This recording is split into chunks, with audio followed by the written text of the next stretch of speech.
Today's episode of the Mind Sculptors podcast is brought to you by Dragon Shield. From their legendary matte sleeves to their striking art designs, Dragon Shield's 25 years of expertise ensures your cards remain flawless game after game. Visit the link in the description to outfit your collection and help support the continued refinement of our show. This episode is also made possible through the gracious support of our Patreon members. If you wish to join this esteemed group, simply visit patreon.com/The Mind Sculptors and become part of the SCULPTY family today. And of course, if you prefer a simpler gesture, we invite you to subscribe, leave a like, and comment on YouTube, or leave a review on Spotify or Apple Podcasts as a most fitting offering to the ever-watchful algorithm Jesus.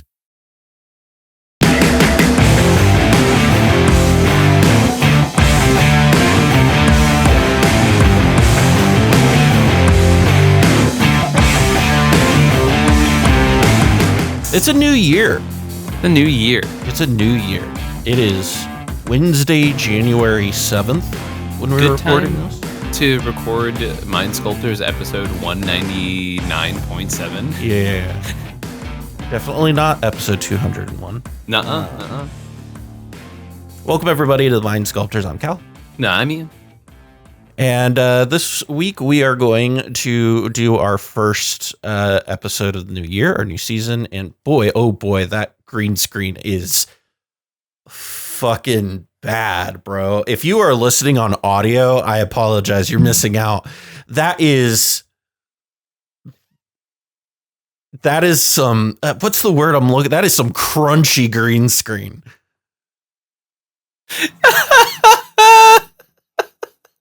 Holy shit, dude. God damn. I almost want you to just turn the green screen off. Oh shit, that was so It might funny. look better. For those who are on the audio only version, I have a teal cup that I have for my water right now, and it just keeps getting green screen. It's crunchy, baby. It's oof. Oh, okay. That's fantastic. Yeah. I love it. Starting off the new year strong. But what we're going to do today is we do our monthly power rankings every month where we look at what did decks do over that month.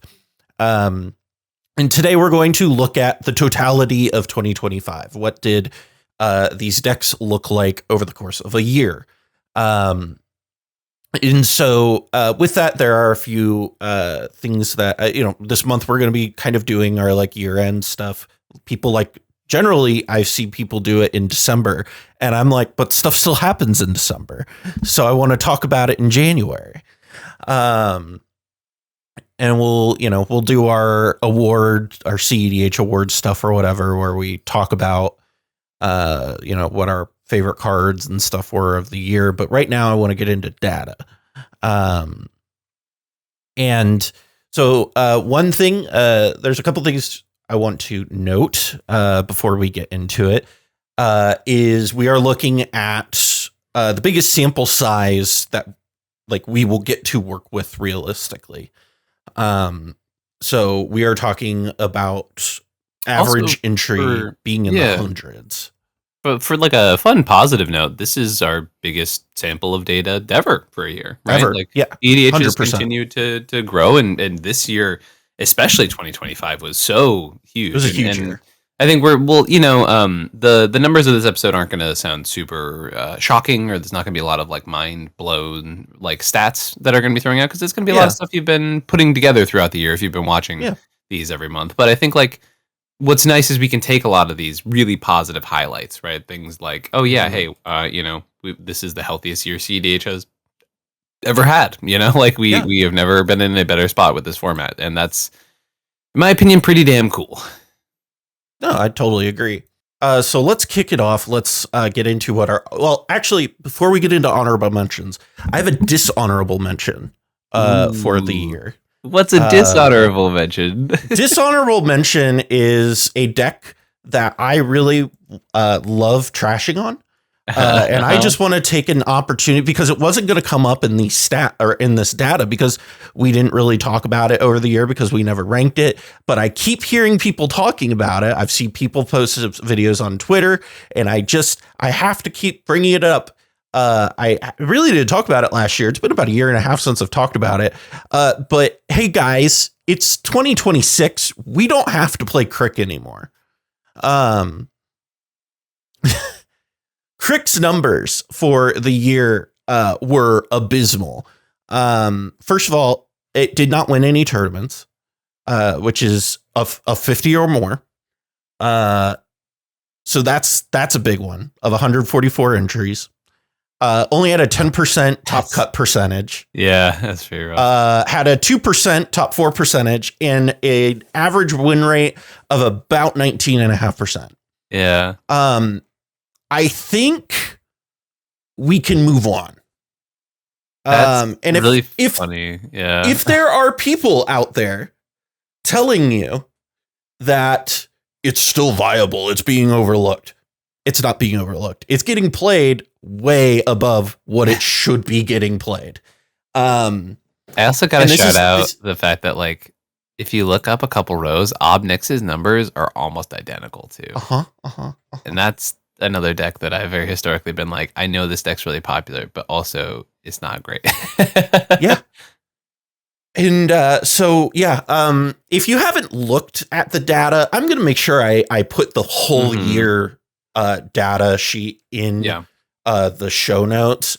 I do publish all of this stuff on Twitter. So you also, if you follow me on Twitter, I have a little pretty graphic, and you can also find the Google Doc in there that has everything.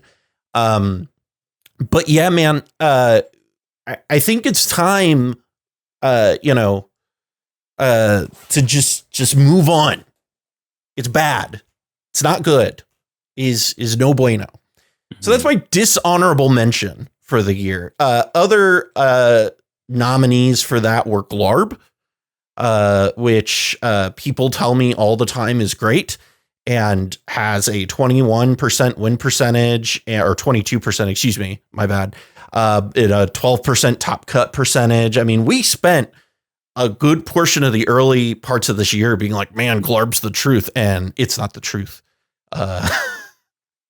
I have so many thoughts on Glarb. I could spend an hour talking about it, so we can move on. I'm a Glarb believer, but actually, you know what? I'll say the elevator pitch that I said to someone at my LGS the other day.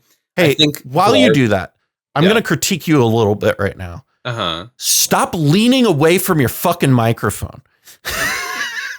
So you do this on our podcast and your videos all the time. And as an audio editor, it makes me want to strangle you. Fine. Let me take a sip of my water. And oh, wait, I actually fixed it. Fix the green screen. Let's go. Oh, and it's getting a little crinkly there on the edges. Yep. Yeah. Okay. So, my elevator pitch on Glarb is the deck has the potential to perform at a high level. The problem is the amount of effort and skill it takes to perform on Glarb at its utmost potential does not match the inherent amount of work it would take to get there. Like, it is a tough deck to master, and I don't know that the payoff of mastering Glarb is worth it. You know what I mean? Yeah. No, I think that's totally fair. I mean, I have a similar criticism. Like, I don't talk about Tivit in my top 10, and I think I have like a similar and I love Tivit, right? Like, Tivit's on a bounce back, though, funny enough. It is on a bounce back, but like if you look at its year-to-date stats, like it's pretty average at best. Yeah. And and I think like there is stuff that is adding to that resurgence. But I think like overall, generally, like I think that it is like this and Glarb are both like a matter of like they're kind of hard to pilot. And so like I think that is a real hindrance to the deck. I'm going to talk about pilot skill and whether it matters or not later on in this video or in this podcast. So stick around for that. Have more to say there. I mean, the spoiler is, of course it does. Yeah. Well, there's a couple decks where player skill in the stats was very borne out. And you can see the impact of player skill relative to the deck's overall success. Oh, sure. In some of these decks that we're talking about today. But anyway, let's get into the honorable mentions. Ian, your 2025 honorable mention. Yeah, for the honorable mention, I got to shout it out to Rowan, which is not a deck that I traditionally have a lot of love for. But towards the end of this year, people like Glacial City and Lamora have been doing pretty well on the deck. And the numbers are it has 60 entries only for the year, right? So it's obviously not a super popular deck. But it picked up popularity towards the end of the year. Yes, it really spiked. Yeah. It's definitely picked up popularity. And the thing with the deck is it's sort of plaguing on the lack of removal in the format. And I think, you could also look up a couple slots to Arkham Dagson, which is essentially very, very similar numbers. And these are decks that are sort of, saying like, hey, target removal is a little bit lower. So here's my commander that, kind of doesn't do anything if you remove it, but the amount of removal gets stretched in the format, and therefore these decks can kind of get away with a little bit more than you might think they would. So, right. Interesting to see that. Anyways, point being, Rowan is one of those decks that gun to my head. I mean, I literally had this happen last weekend where people still really don't get the timing of Rowan correctly and how to stop that deck, like letting things like the lands that triple damage themselves like happen, all that kind of stuff, like not killing Rowan on upkeep, all that kind of stuff. I think as those things get learned, the deck might not perform as well as it has been. I think it's been performing well due to a certain level of parasitic nature as of right now. But that being said, the deck's been doing way better than a deck that was considered insanely fringe at the beginning of the year was expected to. So gotta shout out that deck, and I think in the same respect Arkham as well. Yeah, for sure. My honorable mention for the year. I kind of flip-flop between two decks here, and I ultimately went with Rocco Cabaretti Caterer. It was kind of my surprise. Yeah, it was kind of my surprise commander of the year. Yeah. Like it was not a deck that I like. Obviously, it was on my radar, but it was not a deck that I had on my contenders list. And I think it very well deserves to be in that. I mean, you look at the year-to-date stats. You're looking at a above average win percentage of 287, which is on the upper end of win percentages. I want to say, it's the third best win percentage of all the decks I talked about last year, which is real good. It also, you're looking at it performs decently well of getting into top cuts too. So you're looking at a 215 on the top cut percentage. And then even its top 4 percentage is not bad of 7.5%. Like those are good numbers.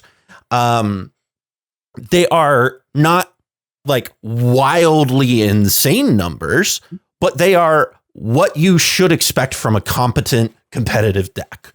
And what I want to see is like a top deck. And so Rocco is doing that. I think it has a lot of room to grow, especially with some of these new additions that we're seeing from Lorwyn. I think that is going to have a huge impact on the ability of this deck to succeed. And so like, I think I am interested to see how that goes. But Rocco, I think had a great year, and it was absolutely my surprise of the year. So Rocco here at my honorable mention. Number 10, Ian, what do you have here at 10? All right. So, back to my original point, referring to the whole year. So, at 10 here, I have Atali. Atali's had sort of a peak and valley type of year, right? I think it went on a pretty hot run towards the middle of the year, and that buffed its numbers pretty intensely, right? For sure. And we are definitely starting to see the decline of that, but as of right now, that's okay. It's that's where we're at. So I think Itali is doing very well as a deck, as an archetype, and it's putting up decent numbers for the year as a whole. Has 7 wins under its belt, which I think is like pretty significant, right? It's like up there as far as like most wins for the year. And the percentages were enough, right?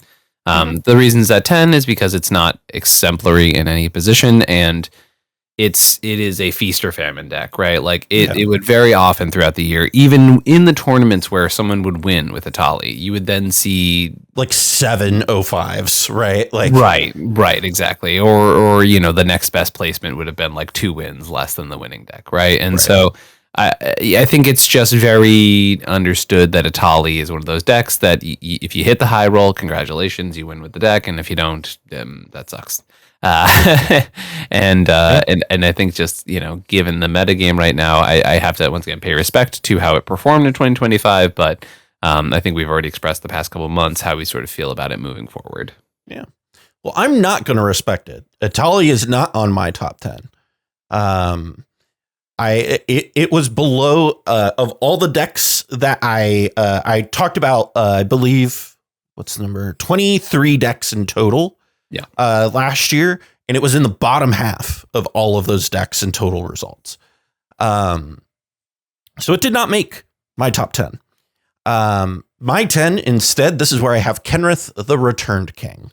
There were a lot of 5-color decks that were represented this year, right? Like we saw several of them make some statements. We saw stuff like Terra. We saw stuff from what's the prismatic bridge? Oh my god, I love Essica. Yeah. We saw this kind of explosion of these 5-color that were decks that were not Najeela decks, kind of flourish this year. And this was the one that had the best numbers overall. Is slightly above average on its results.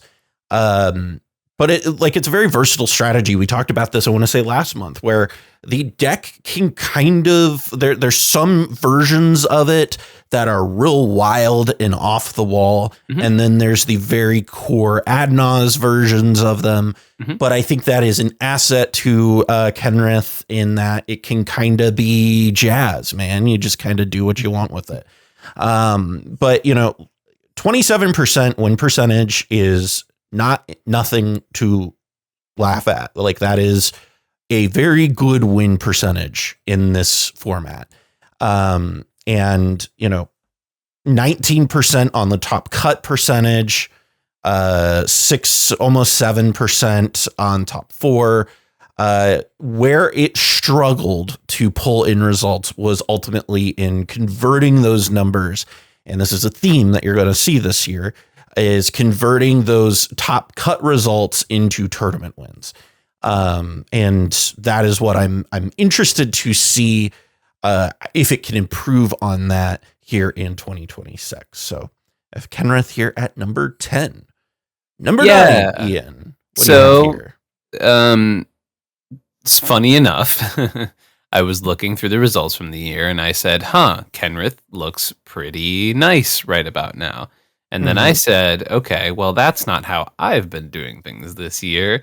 Let me just put a couple things in the pot. You hate my ability to edit, don't you? You just want to make it as hard as humanly possible for me to edit. I'm just saying, when you're somewhat of a soup connoisseur, you don't want just one flavor of soup. So sometimes soup for you, Ian. You put in a little Kenrith clam chowder. You put in a little bit of Asika stew. You put in a little bit of the I don't know, something fucking else. Anyways, Terra so I threw the other together and said 5-color soup as a generic archetype, referring to specifically the results from if you combine Kenrith and Asika and Terra in particular, which in my opinions were the most representative of the 5-color soup archetype. Not to mention, it's so hard to extract the soup Sisay variant from the traditional Sisay variant. So Sisay, unfortunately, is just you just can't. It's so funny because they're different, but it's like the differences in the list are so minuscule. Ooh, I disagree. The soup variants play like 60 different cards. Like maybe not 60, but like 40 different cards. Yeah, but like so much of the core, like I don't know, it ultimately feels like Sisay has, and we'll get into this later, but like Sisay has so much ability to be whatever it wants to be anyway. Well, I agree with that for sure. Yeah. But anyway, go on. I didn't mean to interrupt you. No, you're good. You're good. So 5-color soup vis-a-vis 5-color good stuff variants, doing very well right now. I think, Cal and I have talked about, sometimes it is a bit of a skill issue thing where like they can be a little bit hard to get it to perform quite as well as some of the other best variants, like best good stuff decks out there, right?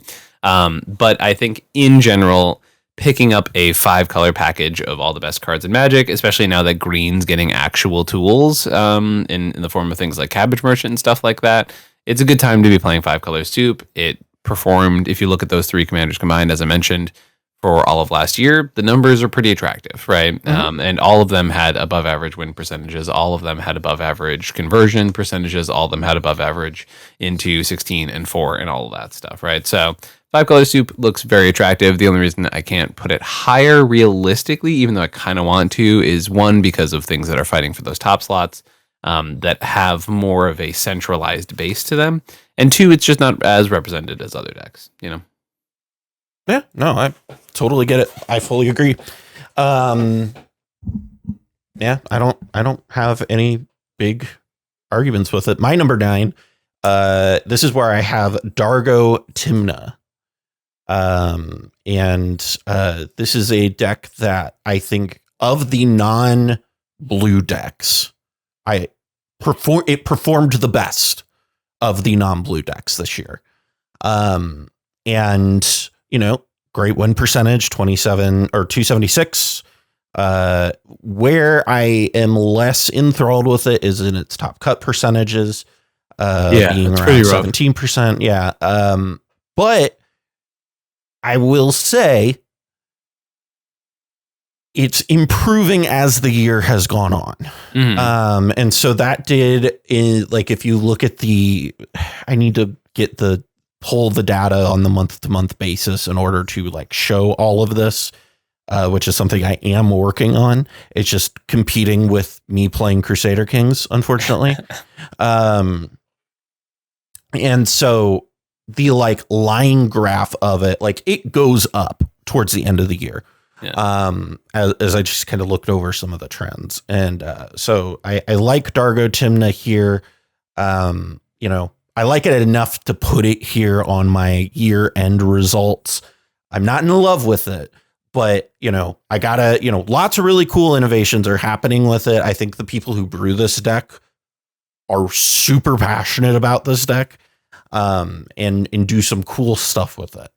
But I have Dargo here at number 9. Ian, moving on up to number 8. What do you have here at number 8? I have one of the decks with the absolutely best win percentages. Okay. One of the best top cut percentages by leaps and bounds. And one of the worst winning percentages of the entire year. Oh. And that's Ral Monsoon Mage.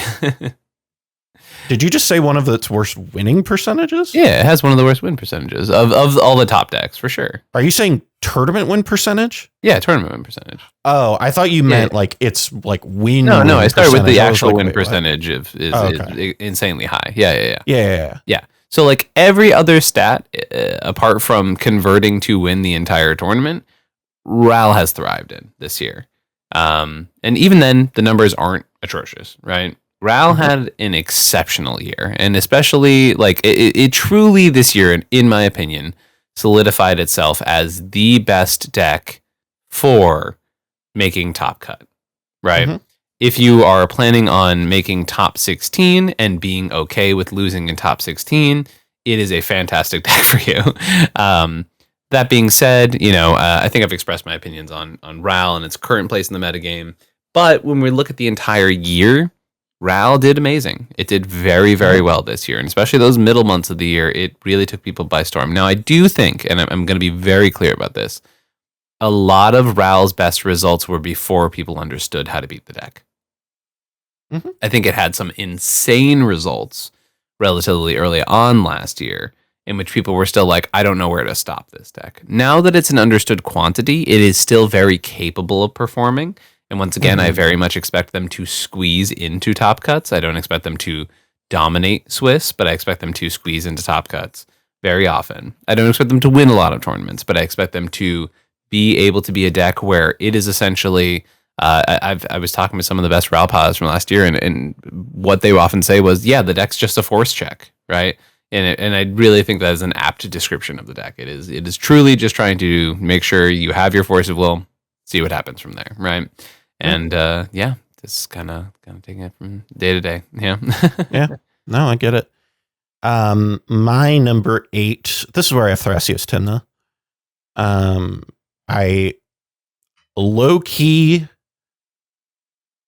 I had to fight with myself to not put it lower. Yeah. But I do feel like fundamentally it is a better deck than Dargo and Kenrith and Rocco. I don't know that I feel that way about the other 7 decks on my list. I feel like, let's get into some of the numbers before we talk about anything, because what I feel like most people are going to say is they're going to look at my stat sheet and they're going to go, well, Cal had 17 tournament wins on the year. That's really good. Sure. Except for that was 1.7% of it. Like, that's its tournament win percentage was 1.7%. Which sounds small, because it is, because when you start to look at tournament win percentages, you basically shift your decimal over 2 spots, and that's like the thing that matters. But other decks that were played in the neighborhood of how many entries this had about 1,000 entries. Other decks were a full percentage point higher on their top tournament win percentages, and some of those decks were underperforming. So, like, I want to be clear. I am a Thrasios Timna fan. This is a deck that is built with me in mind. It is not performing well. It did not perform well. Yeah. And we saw that get borne out through the stats over the year. Yeah. It has a lot of high rolls for the year through, in my opinion, very specific pilots high rolling with this deck for the year, right? But it's just not on the average basis. Like, as you mentioned, for how many people played this deck?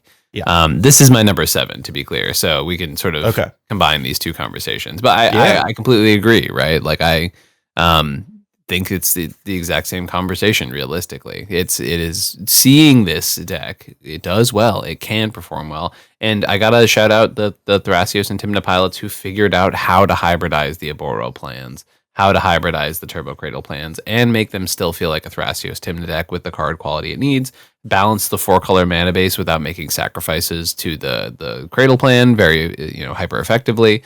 There's been a lot of work that's been put into this deck, and I will say it did way worse at the start of last year. Well, I guess actually insanely good at like the start of last year, and then plummeted to being barely playable, then recovered back to Cradle Farm territory. It had one good month in the back end of the year. I don't even know if I would say it's recovered, especially if you look at like the December stats. Like the December stats are like fine, like they're good. Like don't get me wrong, they are above average, but they're like fine. And notably a lot of those where I was at multiple tournaments where Jordan Drake showed up and did well with the deck. So so like individual pilot, and to be clear, I am a fan of the deck. Because there's so many people who's like, you're just a hater, you don't like Thrasios Timna. No, I fucking love that deck, man. That is my bread and butter. Yeah. I just am able to synthesize data and tell you from looking at results, whatever we're doing with it is not working. So, and congratulations to Jordan Drake for doing well with the deck. But this is one of those decks where I talked about earlier, where player skill is so important on this deck. Yeah. Because you see how once you get it to a top 16 or a top cut, the players who get it to a top cut do mostly well with it. Yeah. That is like a good indicator of it. Mhm. What it is doing in Swiss is not working, is the problem, for the average player. And so it is a deck that I think, you know, I have this written on another deck of my takeaway is experienced pilots are likely to succeed with this deck. Cannot say the same for newer pilots. Yeah. That is a note that I have on multiple decks. Anyhow, my number 7, since that was your number 7, this is where I have Thrasios Yoshimaru, which I feel like it is. Let me be straight up with you. Of the Cradle centric decks, it's my personal favorite. Mhm. Like I don't think I've hidden that from anybody, but like straightforwardly, like this is my personal favorite of them. Yeah, I like the white strategy with it. It also just kind of like scratches an itch that I really like, that the Rog Thras version just doesn't do in quite the same way. But I like it a lot. I do think white is still really strong in this current metagame. I can't begin to speak for how powerful Silence and Grand Arbiter effects are. Those are good. Mm-hmm. And Grand Abolisher. And that's what I meant. Grand Abolisher. Jesus fuck. I do that all the time. I know. To be fair, like people who don't get why you do that weren't around when you started playing, right? Like that was a much more relevant faux pas of a slip up of the tongue. Yeah. Like when Grand Arbiter was actually seeing a lot of play. Yeah. That's true.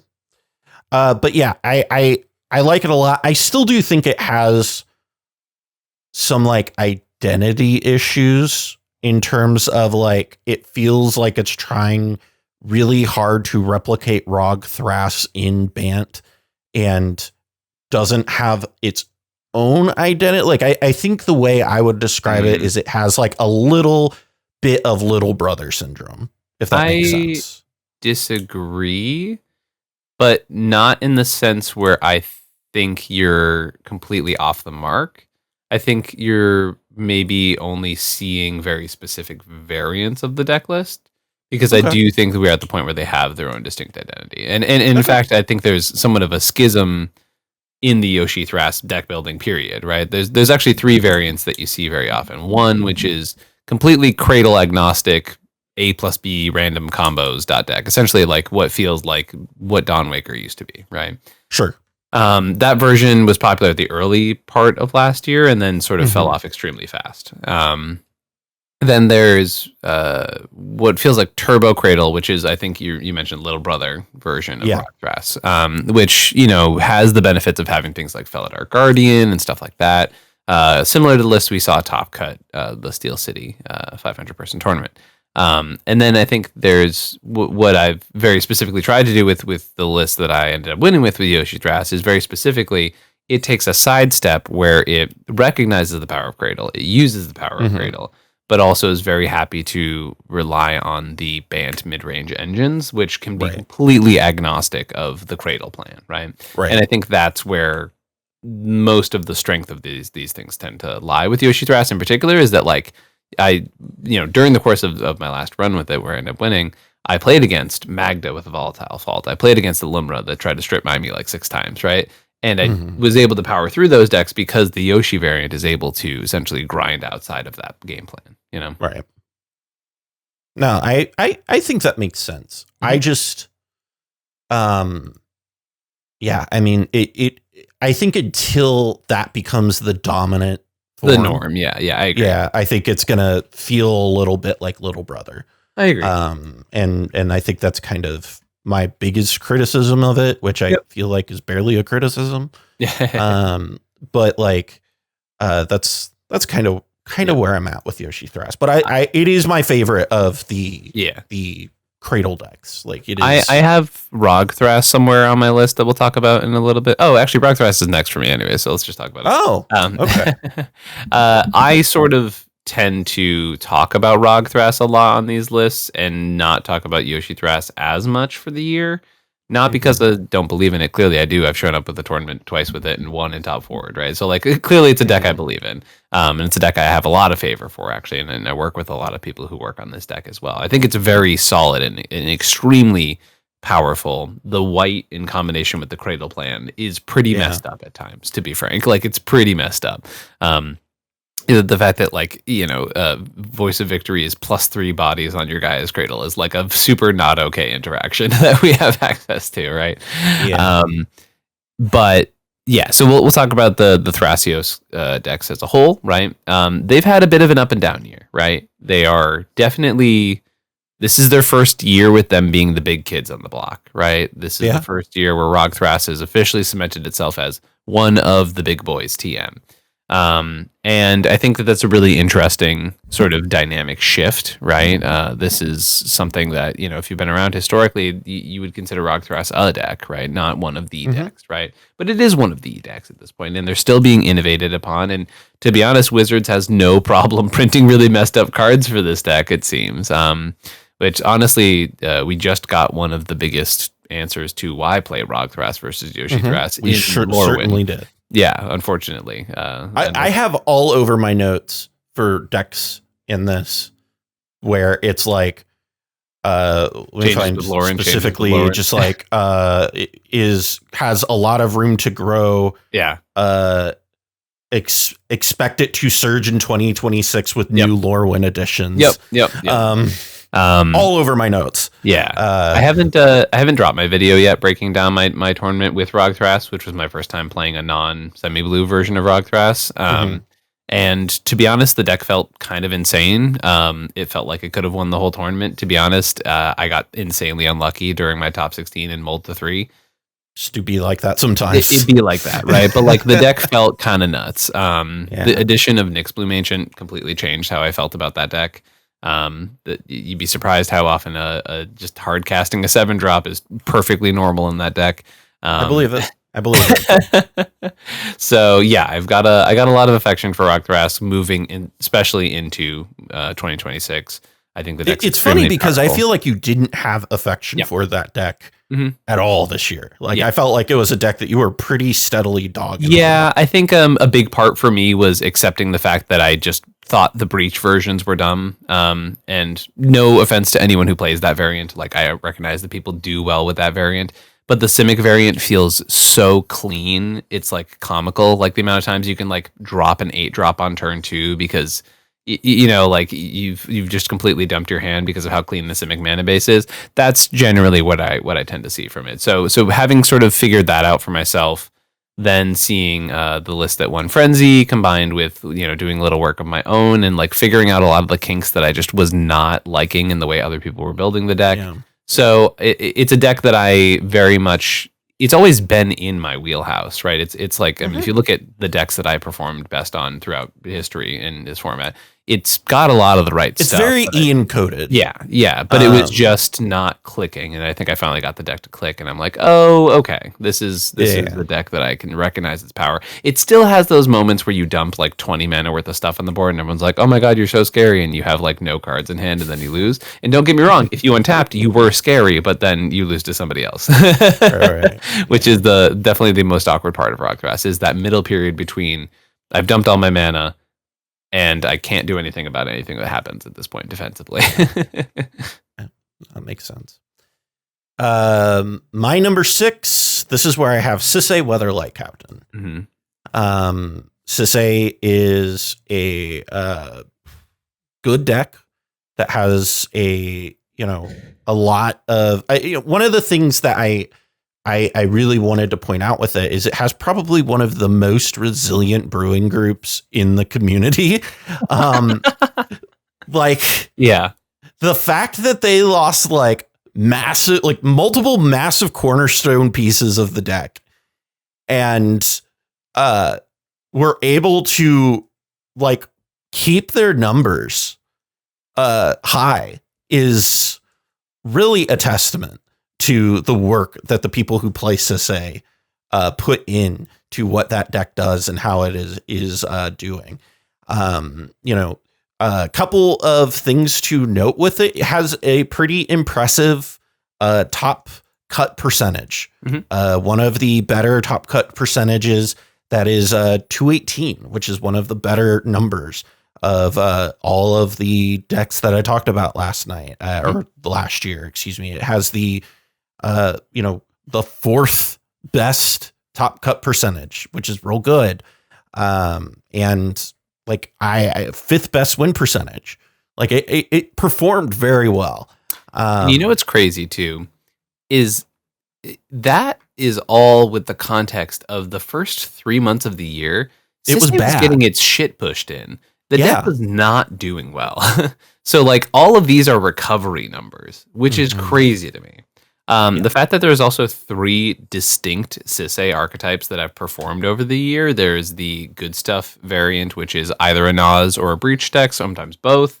There's also the version that I've played, which is the Rhystic friendly variant of the Tutor Chains version. And then there's the traditional Tutor Chains version. And there's also the Teferi Sunset Dynamo lists. Like there's just so many different Sisay variants that exist right now.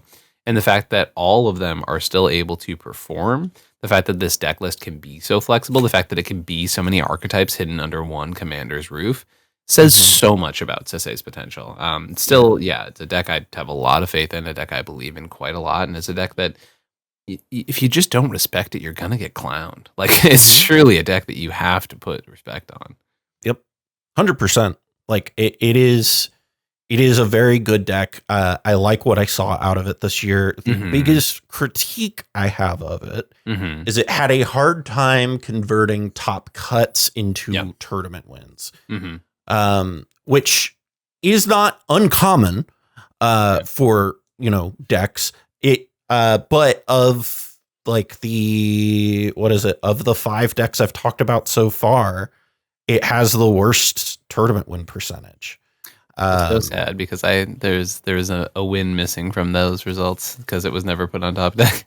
Yeah, but I don't think that would move that needle. No, I know enough to like it. You're looking at 1.3% versus the next closest is 1.7. Yeah, I know. So I just want my win on Sisay to count. I just want it to count. That's all. I get it. I am sad. I understand. But like that is the critique of it is I think that it has a hard time converting top cuts, and that is a struggle for the deck. But I do think some of that comes with when you get to a top cut, your competition like quality increases dramatically. So you're tending to play against people who aren't going to give you those freebies that you necessarily get when you're playing it normally.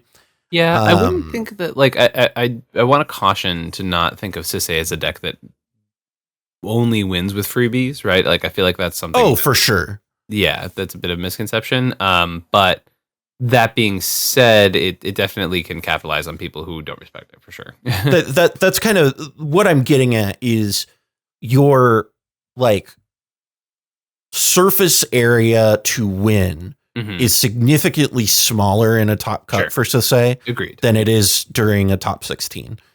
Just because of how your opponents are. Your opponents are going to be much more, not necessarily aware of what you're doing, but they're going you're in a top cut. So people are playing more cautiously. Or more intentionally even. So that is one thing to keep in mind with it, but overall, good year from Sisay. Let's get into our top 5. Ian, number 5. What do you have here for the year? Hey. Hey, cool. All the nice things I just said about it. Now copy and paste those at this point in time.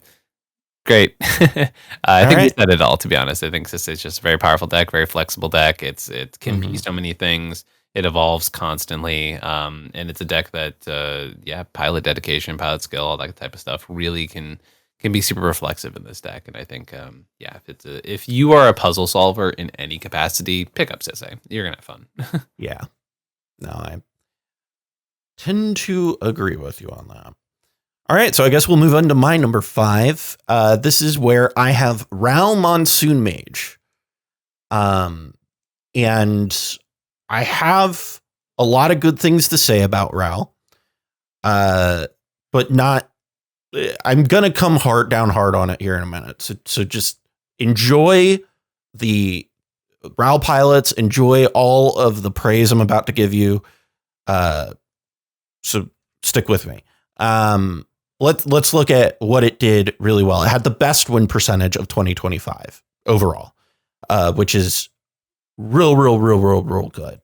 309 win percentage. The only other deck that is remotely close to you is Tymna Kraum, and they're about a half a point away from you. So like you're in good company as far as your overall win percentage. That's great.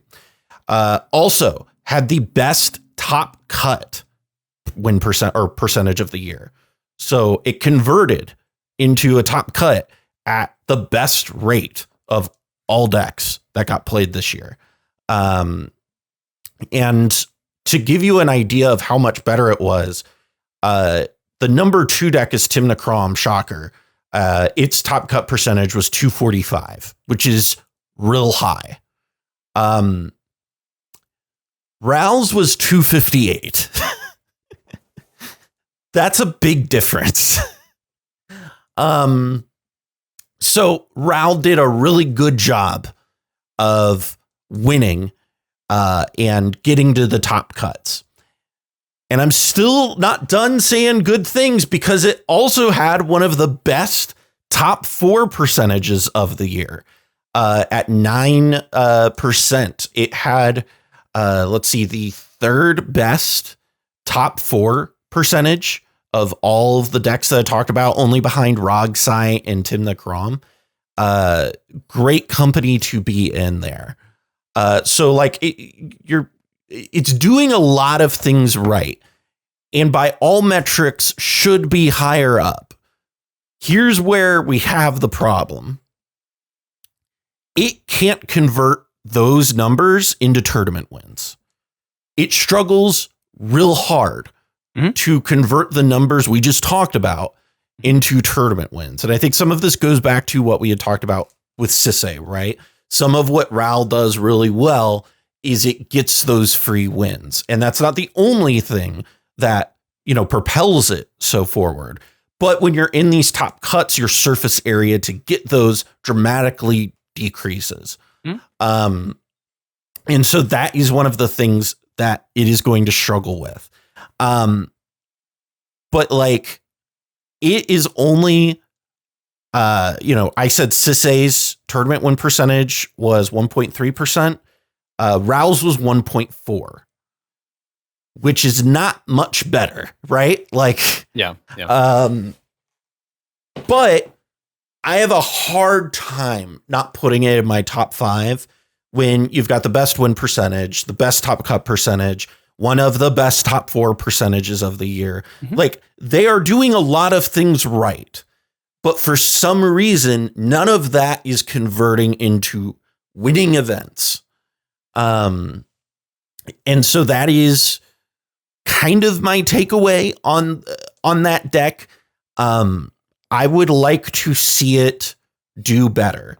Now, granted, of my other top 5 decks, it has the next closest deck. It has about a third of the entries as the next closest deck, which is significantly smaller than the other 4 deck or the other 3 decks that I'm going to talk about in my top 5. So it is important to note that Ral is a small portion of the playing field. We're talking about 1.26% of the meta share last year. So I don't know that this is a deck that I recommend to everybody. But I liked mostly what I saw from this deck. And that's kind of how I feel about it. Ian, what's your number 5? Or you did your number 5 already. Ian, what's your number 4? We're on to number 4. Well, if it isn't the tiny cocaine man himself, Rogsai is here at my number 4. Rogsai is a very powerful deck. It was especially a deck that paid off in those middle few months last year when we had what I am considering the Turbo Revolution, right? Where Turbo really especially, and as we've covered this, my God, you can look at historical data for years and years of you and I talking about when Turbo decks get good, Rogsai takes advantage of those because it's one of the best. It's the best one. Taking advantage of other Turbo decks also, specifically. I think Ral is, arguably very close to that conversation as far as like, is Ral faster, and especially.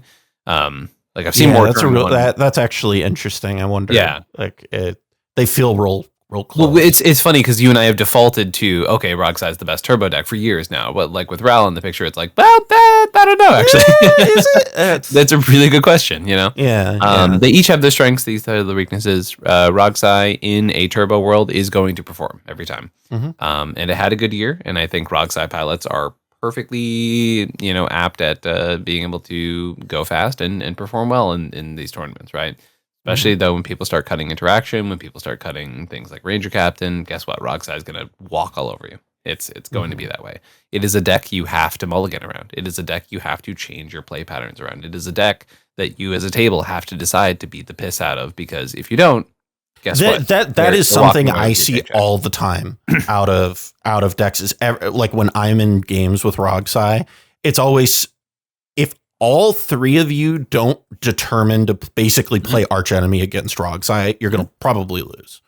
Like that is unfortunately true. Like, Yep. And, as I said, more Turbo decks in the pod makes that problem even worse, et cetera, right? And those are negative terms, essentially. But, like, if you are playing against a Rogsai, you are going to consider losing to Rogsai worse, right? Not that Rogsai is inherently bad. But, it's a very powerful deck. For those who enjoy playing pure Turbo, it's a great deck to do that. What's going to happen is that you're probably going to top 4 1 week, and you're going to scrub out the next 2 events, and then you're going to top 4 the next week, and then you're going to scrub out the next 2 events. Realistically speaking, very often the Rogsai play pattern, you see it very often, right? The numbers we look at are very holistic. But the thing is, if you want a deck that's going to give you high rolls, this is going to give you more high rolls than a lot of other decks. It's true. That's true. I like it more than you do. Quite a bit more than you, actually. Give us number 2. You're crazy. It's funny because I've kind of gotten the reputation of being like the Rogsai hater. I'm aware. Yeah. And I'm like a fan of this deck. I'm like, I like this deck a lot. And it is not what I have at number 4. What I have at number 4 is, you're going to hate me. I literally wrote in my notes, Ian's going to hate me for this. This is where I have Kinnan for the year. One of the things that I think is important to talk about with Kinnan is it was like it was the second most played deck of the year. Which is, a really notable thing to talk about with it. It converts tournament wins very well, which is notable. Like it had a 2.2 tournament win percentage, which is outstanding. When it actually makes top cut. And that kind of brings me to why I have it lower, is it has one of the worst top cut percentages of all the decks that I've talked about today. The only decks that were worse than it were Thrasios Tymna, Dargo Tymna, and that's it. That's the list. This is a deck that to me highlights the disparity between dedicated pilots playing the deck and average, the Crab Shack meta people playing the deck, right? If you are an experienced pilot playing this deck, I expect you to perform and probably win an event, honestly. Like if you have a lot of reps on Kinnan and you know that deck really well and you know it inside and out, I expect you to probably be in that top 4 and be favored to win that event. I can't say the same if you are a newer pilot. Because the numbers have kind of shown over basically 2 years now at this point, that new players don't do well on this deck. And this is a very popular new player deck. I think also a part that you're maybe not referencing, and maybe why I treat this deck higher, is that this is often suggested to new players as stop suggesting it to new players. Yeah. Everybody stop suggesting this to new players. Well, it is a bad new player deck. I don't know that I agree with that anymore. I think that's an outdated philosophy. I think it is a good deck for new players. It's just new players are also going to drag your numbers down, right? I don't know that I agree, but I don't think it. This is really a different discussion, but like I think the deck's wins are enough convoluted that new players are going to struggle with them. Whereas Tim Necrom is like, here is Breach and Brain Freeze, and I mill my yard and I get out. I either do easy though. Like that's what I'm saying. Like I think for most people, like I don't think that any of that's a trivial process. I see people mess that up all the time, right? Like sure, but they also have like, Consult Thrasios too, or Consult and Thassa's Oracle to just like also win too. And that's kind of a knock against Kinnan because it doesn't have simple wins. Well, okay, so what I think is happening here is that we're approaching this conversation from two different angles, right? What I'm saying is it is a good teaching deck if your goal is to teach people, right? Okay. And also that drags the numbers down, which is okay. Well, here's I don't think I'm gonna get flack for this, but I think teaching people, I don't let me put it to you this way. When I played football in high school, when I was being taught, or I guess even younger, if I was taught and I was still learning the ropes, I didn't go in and play the game immediately. I had to practice a bunch. I didn't get first string immediately. And what I'm kind of saying is maybe play a lot of non-tournament games with this deck before you sit down with it as your first deck. Well, sure. First tournament. Yes, that is a luxury that not everyone has access to, right? Sure. And also, if you're learning the format, you're not going to know, hey, what am I not knowing, right? Like, you're not going to understand the difference between TEDH and cEDH if you're not doing it, right? Sure. And so I'm not saying jump into the deep end every single time, right? But like, what I think you're approaching this from a statistician's perspective, which is essentially like, hey, don't ruin the numbers by learning the game. But like, that's not. No, like, but here's the thing though, is like, and we've talked about this before, is like just Tim Necrom doesn't have this problem.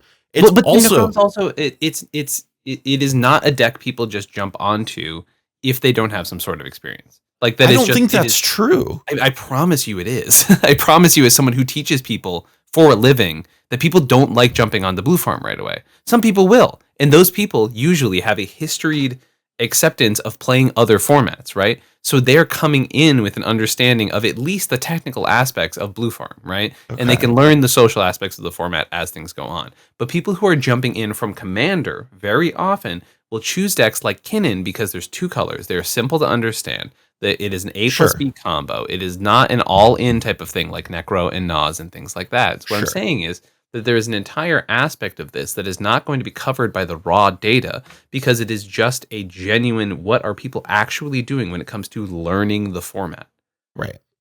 I don't have that number to factor into this Right. And that's why I'm trying to provide that. No, I understand.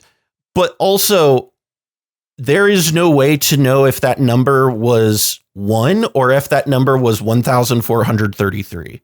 Sure. And so I think where I have it at 4 is pretty generous, given its numbers. Sure.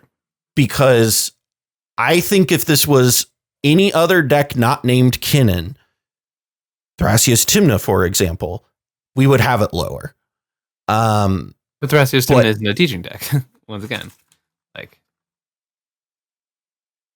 this is what I mean about when we call things a teaching deck, is it is so fucking anecdotal that, like, being able to define something as that with data and being able to then prove that, like, in a, like, setting like this, at least in my opinion, is really hard to do, because, like, your opinion of it being a teaching deck is all based on effectively your experiences.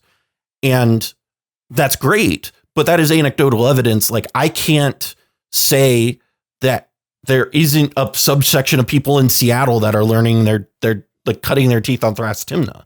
Like, sure. That is why when I look at this, and part of why when I'm discussing this with you, I'm like, I think you're overly biased towards this deck, because not only do you teach it, but it's like a deck that you're very skilled at and are very close with.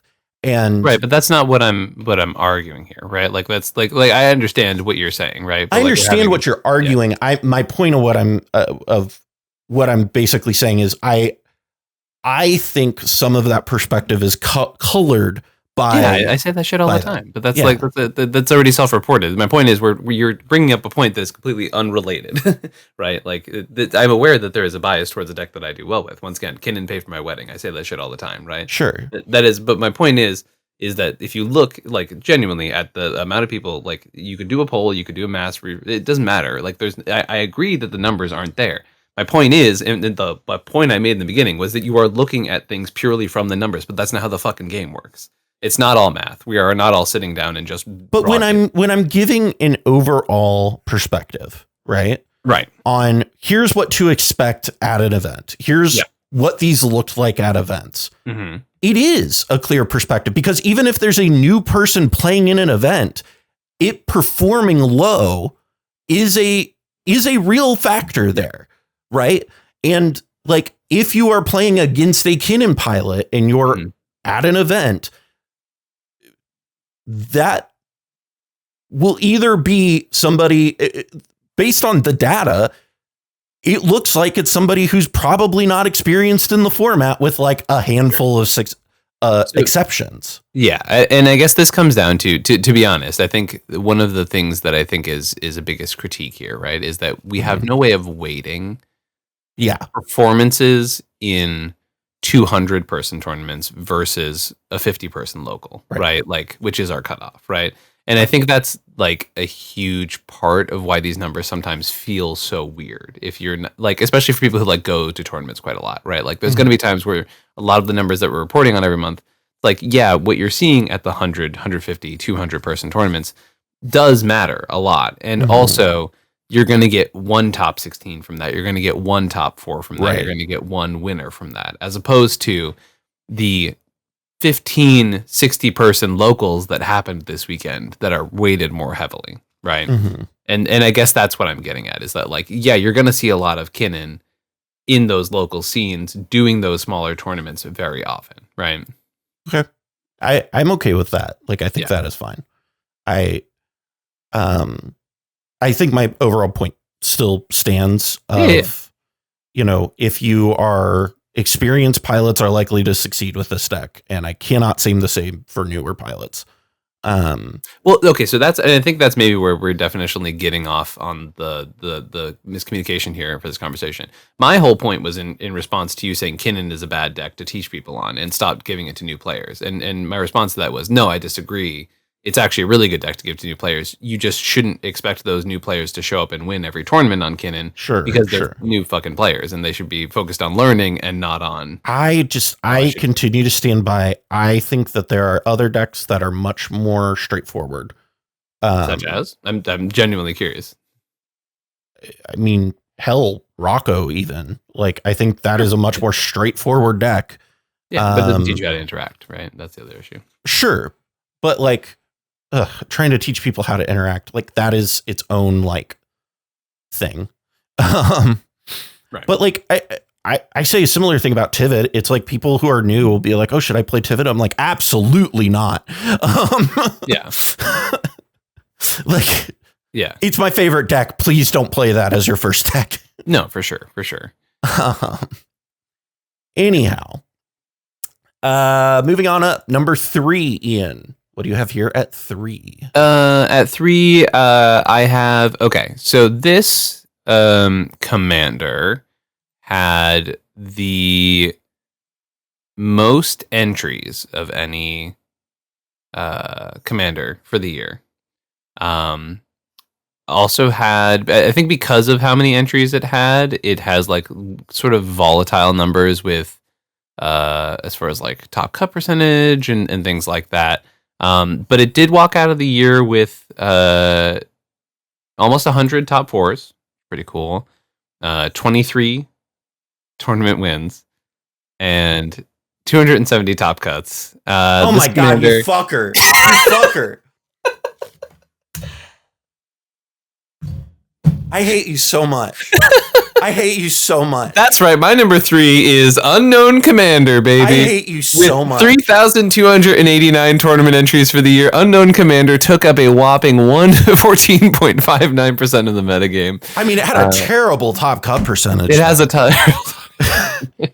God, you piece of shit.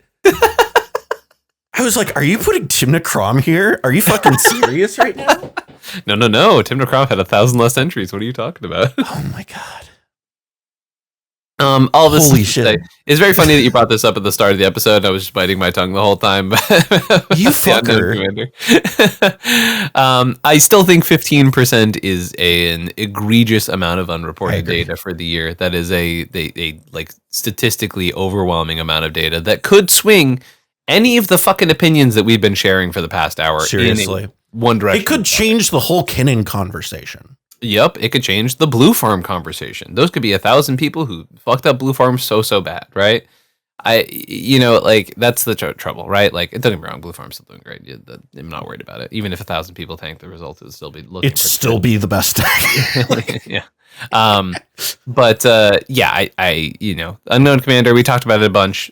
Things seem to be getting better from the month to month. So fingers crossed on that respects. But this is once again a reminder. For all your TOs and for all your players, make sure those deck lists get reported. And, even if you do bad, you should want people to know that you played these tournaments. You should want people to know, hey, this is what I played and this is what I tried and this is what I did, right? Unknown commanders and submitting private deck lists and things like that are worse for the health of the format overall. Yes, I know you want to hide your one card of spice from your friend Steve. I promise you it's not unique. I promise you, just go for it. I promise you it doesn't matter. This is one of the things Sam Black, if you're listening, this is for you specifically because you're the biggest offender of this. This is not 60 card where these minor decisions that you're making really, if people know the minor decisions that you're on, really impact the 1v1 gameplay. I'm pretty sure we are in Singleton saying that himself. Funny enough. So. Take your own advice, man. It being private doesn't fucking matter. If people know that you are on, like, I guarantee you, for example, that if people knew you were on the Aboro Breeze Caller stuff before you did it, nobody would have known what you were doing. People would have been looking at it and be like, what the fuck is Sam doing? Mm-hmm. That is what people would have done. You want to know why I do know that? Because people constantly look at lists and go, I have no fucking idea what this is doing. Yeah. I need to talk to the deck person to know, what are you thinking? Ian does this frequently with like deck lists when you're talking about reports where you're like, I have to talk to the person who ran this. So I know what the fuck they're doing with this deck, with this tech. Yeah. Your special tech is not that special. I guarantee you. Yeah. People aren't going to know what you're doing or it's not going to matter. Anyway, if you are a fan of the show, Sam isn't listening, feel free to send this his way. Love you, Sam. I'm a big fan. Anyway, what's your actual number 3? No, that was it. Are you fucking serious? I fucking hate you. You give me soup earlier, so I have to merge all of those results, which I've done, which is great. Yeah. But now I have to put, Jesus Christ. Just put a picture of the Pokemon unknown. It'd be fine. I do that every time we talk about it at the top of the show. Oh, well, shit. You bitch. Then recycle the asset. It sounds like you don't have any more. That's what I'm going to have to do. Boo-hoo, I already have this picture saved. You have no journalistic integrity. Nope. My number 3 is Rogthras. Over Kinnan? That's crazy. Rogthras didn't have a bad top cut percentage and had a better top cut percentage, had a better top 4 percentage, and had a slightly better win percentage. The only thing it was not better at was it had a 0.1% difference in top tournament win percentage. It was better by every metric, not by much. To be frank, yeah, we're talking about a decimal point when you add 500 more players. That's like, I don't know. Like, yeah, I don't know. I disagree, but I think that if you add 500 more players and it is a notably better deck, you would see more than a decimal point. But what I'm saying is add 500 more players and it's going to drag the results down on Rogthras. Sure, I guess, but I don't have that data, so yeah. Maybe it will get better. Who knows? I don't know because I don't have that data. I don't operate in hypotheticals, Ian. I operate in data. Hypothetical, Cal. This is look at the mathematical. I'm looking at the actual numbers. You're telling me a hypothetical. You're literally telling me a hypothetical, you asshole. You're like, hey, if you add 500 more people to Rogthras, it's not going to be a 1% difference. I don't know that, Ian. On average, every deck, when you add more numbers to it, does not improve on its statistics. That is not how decks work. Sure, but I don't know what the difference would be because guess what? It doesn't have 500 more entries, so I can't say that would happen. Oh my goodness. You're so black and white today. Okay, yeah.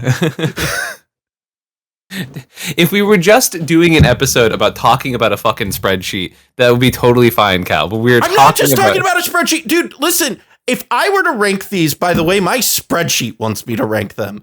I would have Kinnan at 6. I would have Ral at 4, which is insane.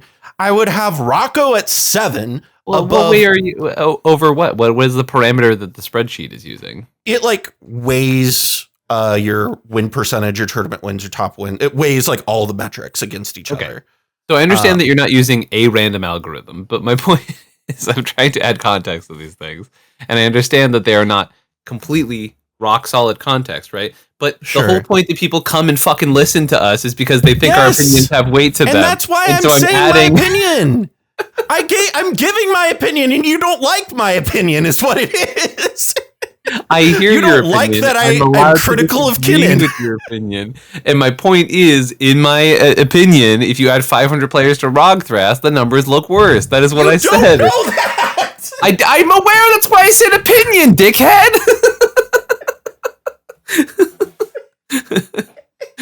I led with the statement, in my opinion. Okay. I'm aware. I do not have the math to back up 500 players making a deck worse. I think that's what would happen. I don't know that I totally disagree. I do think it would hit the numbers, but I don't know what it would look like. I don't know if it would be worse than Kinnan or if it would look the same as Kinnan. I don't know. But I liked Rogthras this year, and over the year, I was kind of unenthused by Kinnan overall. Yeah. And I feel like the data kind of is reflective of my feelings on the two. Sure. Where I recognize they are good decks, and I don't feel like I am impressed by them very much. Like, and you know what? Simic Rogthras, great teaching deck. I need a gun. Fucking A. No, like, but like in all seriousness, like I feel very similarly about Rogthras as I do with Kinnan. I don't think they're too far apart in terms of like how they're performing. Yeah. The biggest difference for me, and I think this is where I separate the two, is I do like the red in Rogthras giving just a little, not a lot, just a little of a direction in terms of like wins, which is nice. What do you mean? I need to bring up I like that you get to play a couple red cards is basically how I feel about it. Mm-hmm. I like that you get deflecting SWAT, and that's like every Rogthras pilot. Like, yeah, hey, we get with deflecting SWAT. Yeah, no, I mean, you're not wrong, right? Like, they do. I mean, like, I get deflecting SWAT, and sometimes then flare, sometimes flare, depending on who's playing it. Yeah, like the decks are not hugely different. Yeah, but like, I also like the grind plan with Rogthras more than I like the grind plan. Oh, sure, Thrasios is messed up. Like that is also, I think, a huge difference for me. Like I can't tell you how much I love playing Thrasios in a training grounds. Like words can't describe how good that feels. Yeah. But yeah, I think like on the merits, they're quite similar. Mm. I like Rogthras a little bit more. I like deflecting SWAT, and I like Thrasios. Well, no, I mean, and also like given the fact that the format is picking up the pace, right? Like I did have a straight up game where I was against 3 turbo decks in Rogthras, and I had to hold up Fierce Guardianship and Mind Bear Trap in the same table rotation starting turn 1, right? Like it was. I mean, there is a reason why I have Rogthras over Yoshi Thras, right? Like I do think it is fundamentally a better deck because it does feel like it's about a turn faster. And I do like that. And when I say a turn faster and interacting with the table. And like I think that is notable. Okay. But yeah, that's how I feel about Rogthras. Ian, what's your number 2? This is where you have Kinnan, right? This is where I have Plagon, Lord of the Beach, coming in at a 20% win percentage for the year, 0 wins, two top 4s. No, this is obviously that's where I have Kinnan. Holy shit! I'm so surprised. Yeah, I hear all of the things you're saying. I absolutely agree. I think Kinnan and Blue Farm are the top 2 decks of the format, and I think the others are constantly vying for what is 3rd through 10th, essentially. And that of the decks that have been roller coasters this year, Kinnan hasn't. Kinnan has been steady throughout the whole year. I think it's pretty easy to say that looking back at our set reviews. Pre-ban, different conversation with Kinnan, right? Generic good stuff Kinnan, right? Generic good stuff Kinnan, despite how much I am bored by the archetype, is really good for the consistency of Kinnan. And it has changed the deck from being a high roll deck, right? It is a deck where, on average, more people are doing better with the deck, right? And the people who are doing well with it are, as you mentioned, capitalizing in Top Cut with this deck. It is a very popular deck, and I think to be doing as well as it does, given the fact that it is played as often as it is, right? This same notion will reflect with Blue Farm in 2 minutes. The deck is very powerful. It does not need a good pilot. It can take a very average pilot and still perform very well. There's 1,500 people playing it this year, almost, and that really says a lot. The fact that it still performs as well as it does. Yeah. How did Plagon have better stats than Crick? Because Playgon's based as fuck. Playgon's actually a decent deck. That's without my recent top 4. Let's go. Dude, fucking Vivi did better than Crick. And Vivi was terrible. Listen, he's doing his best, okay? Hashaton did better than Crick. And Hashaton won 3 events this year, which is better than Crick's 0, which is astounding because Hashaton is ass. Yeah, a little bit. Oh my god. Yeah, I think Hashaton is the same argument that I made about Glarb earlier. I think the amount of skill it takes to make Hashaton good is not worth how much Hashaton. Remember when that card came out and we were like, "Yo, this is the truth." And then still one of my worst picks of all time. I'm sometimes when your job is to make takes, you swing and miss. Yeah. Usually I'm pretty on the money, but that one was pretty rough. I'm not gonna lie. Yeah, that one we both swing and a miss right through. Yeah. Anyhow, my number 2. This is where I have Rogsai.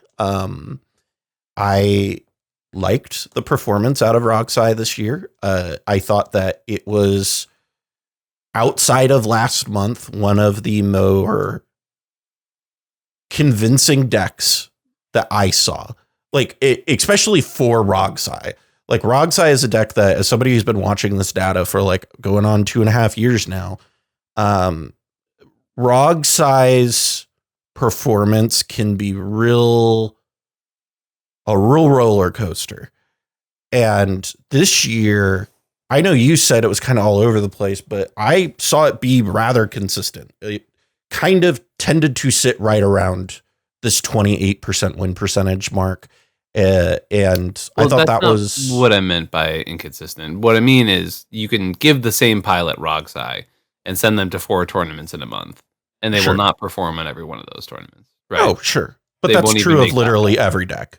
Well, I thoroughly disagree. I think if you send a good player in with Blue Farm to multiple tournaments, they're going to top 16 every single one. I cannot say the same with Rogsai. Okay. That being said, I mean, yeah, I don't know.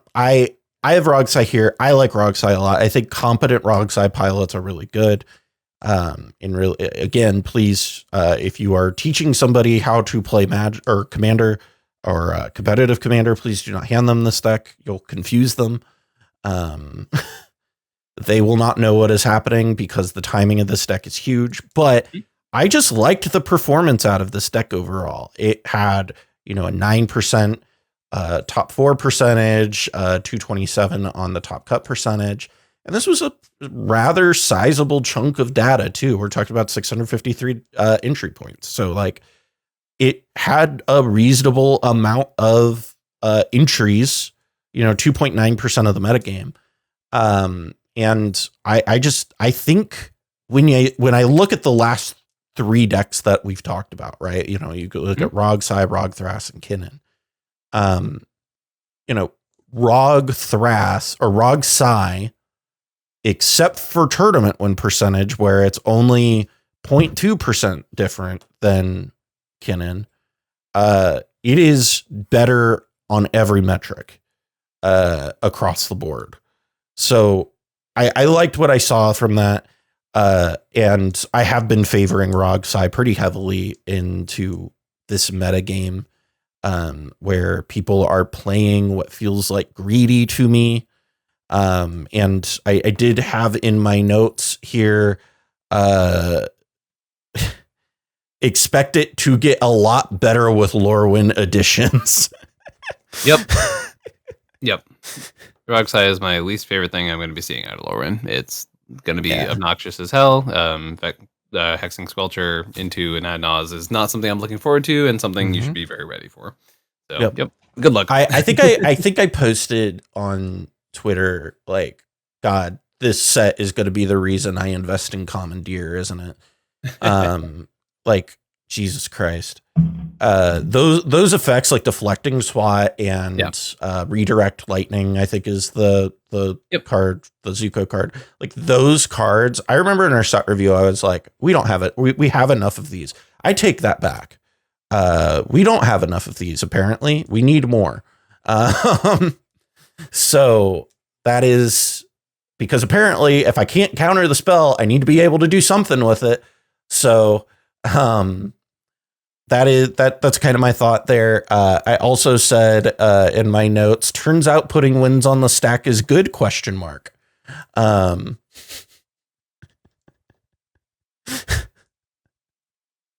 Yeah, fair. So yeah. All right. Time to talk about our least favorite thing to talk about, which is Timnacrom. And when I say it's my least favorite thing to talk about, it's because it's always here at the end. And I don't know what I'm supposed to say other than it has the best stats. Yeah. Why did you get up and shake just then? What's your deal? You've been sitting quietly the entire time. And I go to intro something and talk, and you're like, nah, this is when I need to get right up behind Caleb and shake. How are you feeling about Timnacrom? Because one of the overwhelming narratives online about this deck was that it was a problem. And that was a very common piece of discourse that we saw throughout the year. And you and I didn't really agree with that discourse a whole lot. Yeah, that was early last year, right? I think was when that was happening the most. I was kind of towards like the October of this year was when I saw that really flare up the most online. Oh, yeah. I don't know, man. Timnacrom is a deck that is very powerful, very good. I think it was also the case that I think we were seeing that was like post invitational where people were seeing that a lot, and they're like, oh, okay, like, you know, everyone played Blue Farm at the invitational, so why wouldn't I play anything else, right? Listen, if that's the way you want to approach the game, sure, have fun. For me, I think that this is, at the end of the day, and always will be, a pilot first format. So it doesn't, like, none of that really matters to be honest. I think that cEDH is a format in which a good pilot with a deck that they're comfortable with will always perform better than a random person picking up the best deck. That being said, part of my video that I dropped literally today, as of time of recording, is me complaining about how when Wizards prints cards that are objectively and no downside good, that stuff like that starts to matter less. Because if your game plan is just how fast can I tutor the most broken card that WotC decides to print in the past 5 years, that will get there sometimes, right? Now, will that succumb to turn order simulator and things like that? Yeah, absolutely, right? Blue Farm's luckily usually strong enough that it doesn't do that as much, but there are times for sure. Blue Farm is a very powerful deck. I think Hexing Sculpture is going to exacerbate that issue quite aggressively, if I'm being frank, because it's a deck that can very easily tutor up this very broken card. And you might argue, you know, other colors get that stuff, and they have Grand Abolisher effects anyways. So it's like, oh, cool, those Grand Abolishers are counterable. Hexing Sculpture isn't.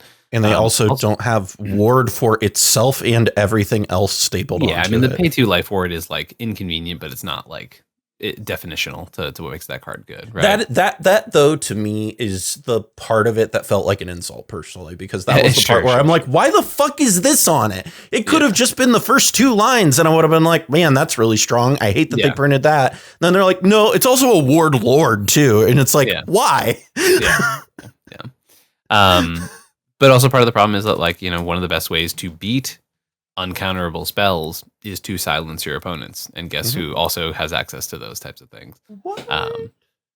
So I am definitely concerned that post Lorwyn, Blue Farm will become a little bit more oppressive, and that it's going to be a Blue Farm Rogsai world for a little bit, which is kind of a depressing notion, to be honest. Not one that I love giving in a year in review, but that's not what we're talking about today. I think Blue Farm is a solid deck. Like, it's very obviously a solid deck. It's a deck that performs well. You give most players who are somewhat competent Blue Farm, they're gonna perform well, right?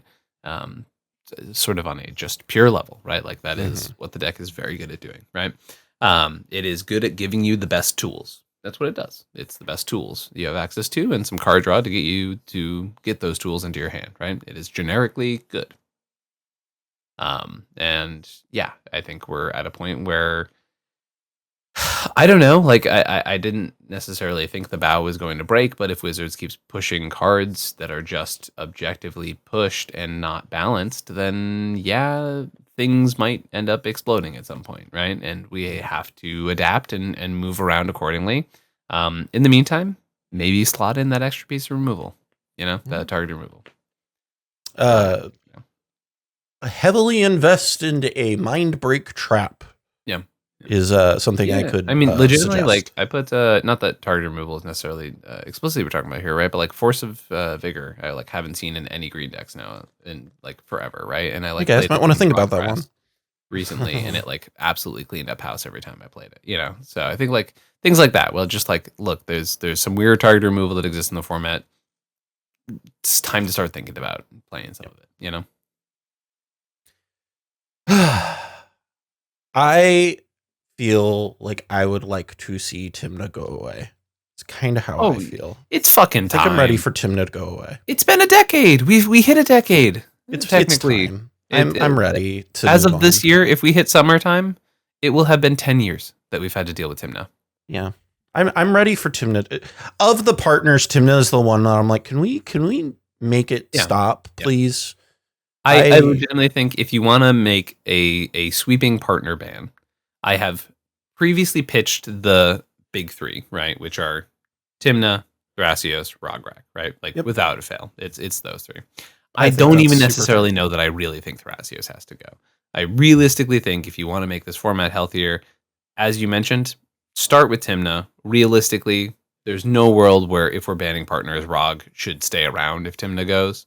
Rograk is not okay. Rograk was a mistake from day one. Oh yeah, that was a mistake. It should have never happened. I agree. I remember when that set got spoiled, and I was sitting in a group chat with Pongo and Reed, and like we were on a call, and we were just like, "Excuse me, what?" Like, yeah. What do you mean you printed a 0 mana partner that's red? Yeah, like. Yeah. Maybe it wasn't Reed. It might have been Jeremy. I don't remember. It was me, Pongo, and somebody else. Yeah. But yeah, like I think that it was a mistake 5 years ago. I think it's a mistake now. And which, by the way, it's wild that it's been 5 years. Hate that. But like I would like to see at minimum Tymna go away. I'm pretty solidly in the Tymna ban camp at this point. Mm-hmm. And I don't know that I think making Thrasios goes away. I think Thrasios opens up some good stuff. I agree. I would rather see Thrasios in the format than the other two. I don't think it needs banned personally. I think Thrasios is fine. I would like, if we were going to ban any number of partners, it would just be like Tymna and Rog, and I think that I would call it a day there. But because like I don't know, man. Like I guess you kill Dargo Tymna, but like I that feels like minuscule to how much you save, right? Like that's kind of where I'm at with it. Yeah. So no, I agree. I think it's we're hitting a point, right? Where I think like it would be nice. Sadly, the last sort of CFP discussion I've heard was not very positive for that. This was on a public panel, to be clear. This is not a private backroom conversation that I have access to. But that being said, what would be really cool, and this is something I would love to appeal to this audience to do, if you have strong feelings about things like this, don't just say your strong feelings in a Twitter thread, tag a bunch of people, and look like an ass, because that's been what people have done in the past. And guess what? Doesn't work. It makes people dig in. Yeah, it makes people hate our format, to be honest, is what it does. However, a very positive approach is prepare something reasonable. We have a brand new, very active cEDH player on the CFP who has literally is starting to do month reviews with things that he's heard. That might be a good person to make a slideshow for, to present factual data, to give a lot of things, right? These are all things we have the ability to do. Use your voice. don't be a dick about it. But yeah, anyhow, that was the year. I can't believe you put Unknown Commander at 3, you fucking asshole. Well, I wasn't going to put it at 2. All right. Ian, if people going into this new year, there's a lot of new events that have been announced. If people want to go to some events and get some reps in with who I would identify as the GOAT, how can they do that? Yeah, thanks, Cal. I offer coaching for CEDH, and we're doing a lot of other cool stuff over at ComedIan MTG. We just did a fun little 30-minute video breaking down why Hexing Sculpture is a bad, awful card. But also we're doing a bunch of other stuff. We got some really fun stuff planned for the pipeline, some more entertainment content, as mentioned a couple times. But, getting back from the New Year's, I'm catching up on a lot of stuff. So yeah, I wouldn't expect things to rapidly change within a short period of time when I'm going to multiple events this month and also juggling a lot of return from the holidays. But yeah, if you're interested in coaching, you're interested in taking that next step up, if you got a tournament coming up soon, you're interested in all of that kind of stuff, reach out to me at comedianmtg@gmail.com, or you can find me in any of the places that Cal is nice enough to link in the description down below. Sorry for those pauses. I had bad hiccups. Unacceptable. Unacceptable. But yeah, I have a history career of doing quite well in this format. I have more wins with different decks than any other person in this format. I've been doing it for pretty much longer than any other grinder around. Yeah, if you're interested in taking that next step up, if you're interested in getting into the tournament scene, or you got a weird, fun, unique Lorwyn brew that you're trying to work on, hit me up, and I'm happy to drop rates and stuff like that. Hopefully I have a website up within the next 3 months is my hope. But that's a project I need to find the time to do. So fair enough. If you want to support us here on the Mind Sculptors, you can go to patreon.com/the Mind Sculptors and help us there. You can also use our Dragon Shield link next time you're buying your sleeves, because we get a little bit of that as well. Greatly appreciate that. Trying to make sure I'm thinking of everything because I didn't write down. I think that's it. I think, Ian, we just recorded our first episode 2026. yeah. Nice. So, from all of us here at the Mind Sculptors, I'm Cal. I mean, Stay sculpty, everybody.